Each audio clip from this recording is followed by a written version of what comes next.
Hey guys, what's happening? So we are back with more Venom, and now we finally reached a long-awaited moment that brings together all of our Carnage and Venom coverage from like the past 3 years and some change. And I got all the links in the description for anyone who needs to get caught up. But with that said, if you're enjoying these videos, make sure to drop a like, subscribe if you're new to the channel, and don't forget to hit that bell up top to get all notifications so we can squad up in the comments for the first hour. Alright, so coming back, we pick up with Eddie Brock, the human symbiote, crash landing in the Garden of Meridius, right on top of Meridius' head, to be exact, after finding a way to get here without dying, which now allows him to be present with the other versions of himself who are all stuck in the loop to eventually become Meridius, but also with human symbiote Eddie just being here.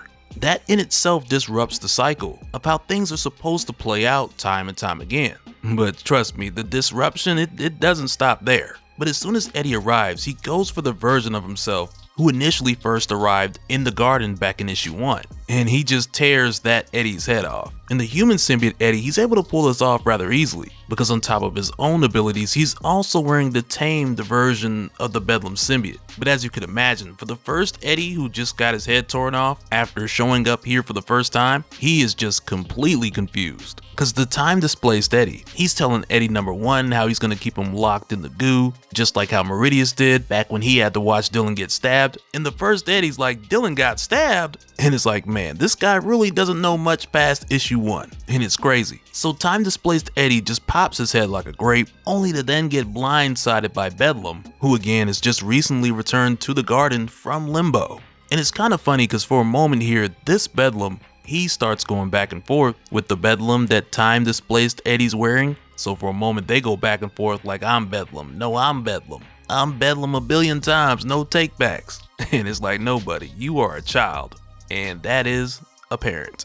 But a lot like what we expected before, the sheer presence of human symbiote Eddie, it's throwing off the other Eddies here. And we see that now with Finnegan, Wild, and Tiro, who all really don't know what to make of this. And especially Wild and Tiro, because they're the last 2 versions of Eddie in the loop before becoming Meridius, with Wild who's later supposed to become Tiro, and Tiro eventually becoming Meridius. So right here, Wild asks Tiro if he's starting to remember any of these new events from his past, and Tiro tells him no, this has never happened to any of us, which right there, that proves to Wild that they were never actually trapped in a cage where they had to eventually become Meridius. And this is something that Wild finds as a relief. But for Tiro, who's that last step before Meridius, and also the one who's obsessed with discovering how to become Meridius, this revelation actually pisses him off because he doesn't want to be free. And at this point, he's come so close to getting what he actually wants, which again is to become Meridius, that he feels like if this goes away, then everything that he went through was for nothing.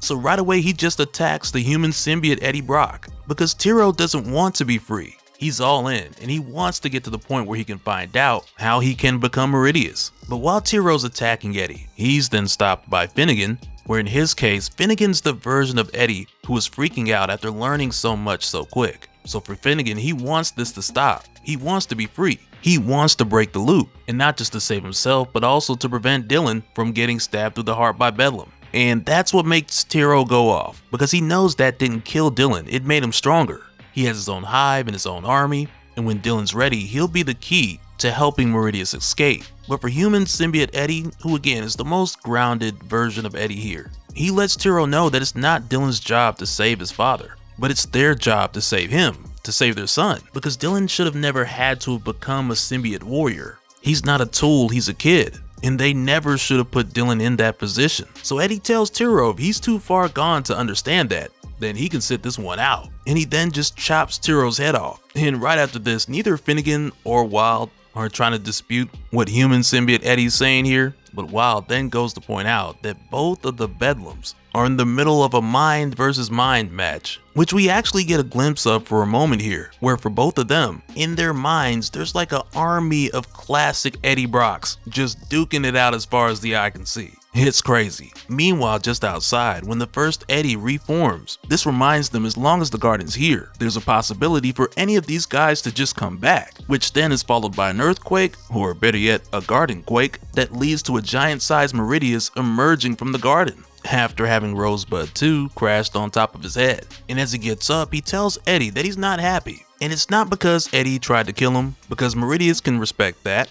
And it's not because Eddie's broken free from his cage of events, but instead in some ways that's inspired Meridius, because like we saw before, his plan is to free himself from becoming the eventuality. So he goes on to tell Eddie the reason why he's mad is because Eddie's stupid, and Eddie still hasn't figured out what the Guardian is, because it's not dead symbiote matter. There's no such thing. Symbiote matter can be vacant until somebody comes along and claims control, which is what Meridius did to create this Guardian. So he then starts to attack Eddie from every angle using the Guardian, while going on to say, "This is my body, this is my blood, and what I giveth, I can taketh away," as he then starts to absorb both Tiro and Wild, as Tiro's just begging for mercy this whole time. But to take this even further, Meridius just goes on to explain to Eddie how now he's all alone and only human, and how there's no point for him to even fight, because carbon-based cells will lose to a symbiote every time. And in Eddie's defense, he tells Meridius, maybe the flesh is weak, but you're not the only one who can make symbiote stands. We're both the king in black. Only for Meridius to tell him, you think any goo in this garden will listen to you over me? I've got the power, Eddie, and centuries of experience. There isn't one mind in all of time and space that can subvert. And right there, Meridius starts to choke for a second, as his nose starts bleeding. And the next thing you know, Meridius grabs his chest like he's being torn apart from the inside. And right here, Wild, who's the least serious person in the garden at the moment, he's just like, are you serious? How does a 30-foot tall mega symbiote with Hollywood teeth have a heart attack? And it's right here where Eddie realizes that that's not blood coming out of Meridius. It's just red.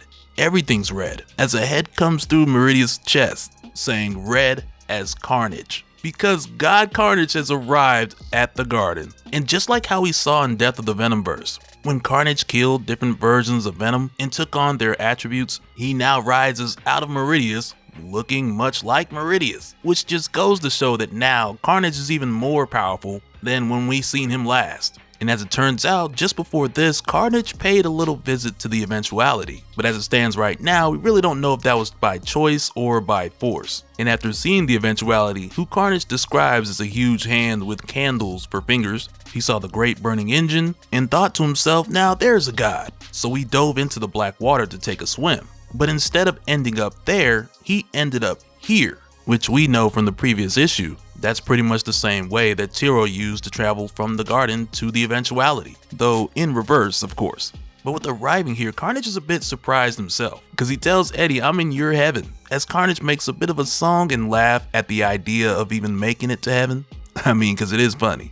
But also right here, the first Eddie, the one that's the newest to the garden, he steps forward saying that it all makes sense. You're what got into Ringo. You killed everyone on that freighter. And it's just one of those things where, because this Eddie is the earliest version from the Meridius loop, he still hasn't learned the truth of how this garden even came to be. So for him, when he sees Carnage, he believes that Carnage is the person who slayed all those cat aliens in issue 1, because he's way behind the events that have taken place. And naturally so, since every other Eddie hears from his future or possible future. And Wild figures this out, so he tells the human symbiote Eddie, who's then just like, oh yeah, the cat aliens, that was so long ago. And right here, Carnage is just like, Meridius. That's the big one's name, isn't it? Big Eddies, smaller Eddies, and little string cheese Eddies. And I'm not gonna front, I was waiting for an Ed, and Eddie line here, but it didn't happen. But next, Carnage goes on to ask, do we link up in the future, both at once? These are the questions I have to ask myself now that I'm a god. Did I mention I'm a god, Eddie? Because you know, Carnage doesn't want to get too ahead of himself when it comes to sharing information. But the person who does get too ahead of himself is Eddie number 1, because he goes to attack God Carnage, only to have his fist caught and Ish rocked. As Carnage goes on to tell him, you were my final boss, the monster at the end of my book, the one kill I was leading up to. But I am just so disappointed in you. I don't even have the heart to make this last. As he just kills the first Eddie holding his heart, as the rest of Eddie number 1 just melts away. And Tiro confirms that Eddie is actually dead now. So Carnage lets them know that he wasn't playing about the whole being a god thing. And he even admits that with the way things are happening now so easily, it's a bit of an anticlimax in comparison to Death of the Venomverse. And I mean, he's right, which is why I'm glad this is getting stretched out a bit more. But from here, Carnage goes on to tell us a bit more about what he's been doing prior to this point, which now steps into the territory of teasing things that we haven't seen yet. Cause he tells Eddie, when I slaughtered the brat, after I broke his heart, that was sunrise on a spring morning, a sweet sonata on an angel's harp. Who knows, maybe I've spent all these years on the wrong Brock. Which right there is Carnage letting Eddie know that he killed Dylan. So Eddie's just like, what did you say? And Carnage is just like, I said I murdered your boy. Old man, Dylan's dead. And you're next. Which now just sets the stage for things to go crazy.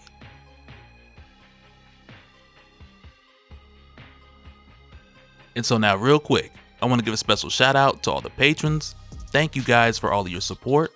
And for anyone who's new here, who wants more information on how to support the channel, I got a link below where you can go to patreon.com/Dopespill. But that'll do it for this one, guys. Let me know your thoughts down in the comments below, and we'll do it again on the next one. Alright, later.